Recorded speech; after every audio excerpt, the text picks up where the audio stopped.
Perhaps you've played with bar magnets or have a magnet on your fridge. But did you know that the Earth is a giant magnet? In fact, this is how compasses work. In this video, we're going to look at Earth's magnetic field and compasses in more detail. But first, you need to know a little more about magnets, such as magnets have a north and south pole and a magnetic field shaped like this. You may want to watch this video for a quick recap. Compasses show directions, but how do they actually work? Compasses have a freely spinning needle, which is a magnet. As the Earth is a giant magnet, the compass and the Earth act as any two magnets do. The north pole of the compass is attracted to the south magnetic pole of the Earth. Now this is a rather confusing part. The North Pole, geographically as we think about it, is actually a south magnetic pole. But all you really need to know is that the Earth is a giant magnet, which is why we can use compasses to show us which way north is. Did you know that the North Pole is not the same as the magnetic north, as the North Pole is determined by the Earth's spin and the magnetic north by the direction a compass points?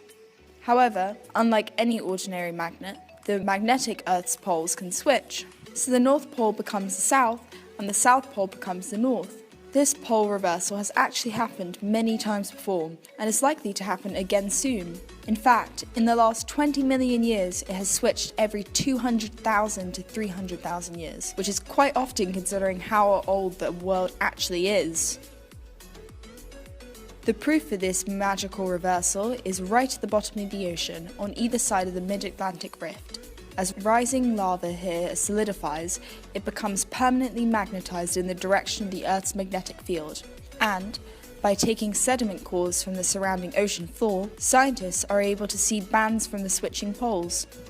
You might now be wondering, how on Earth, quite literally, can such a phenomenon occur? Geophysicists aren't entirely sure. However, they think it's something to do with the Earth's soft iron core being surrounded by hot, liquid metal, and the electric currents produced within this layer. So does the Earth being a giant magnet do anything useful? Well, it plays a big part in maintaining Earth's atmosphere. Solar wind is a flow of charged particles coming from the sun. The Earth's magnetism usually protects the surface of the Earth from these particles, but if some manage to get through, then we could see the aurora, also known as the northern lights. If there was no magnetic field, the solar wind would strip away the Earth's atmosphere, leaving the Earth's surface exposed to the damaging UV light rays from the sun.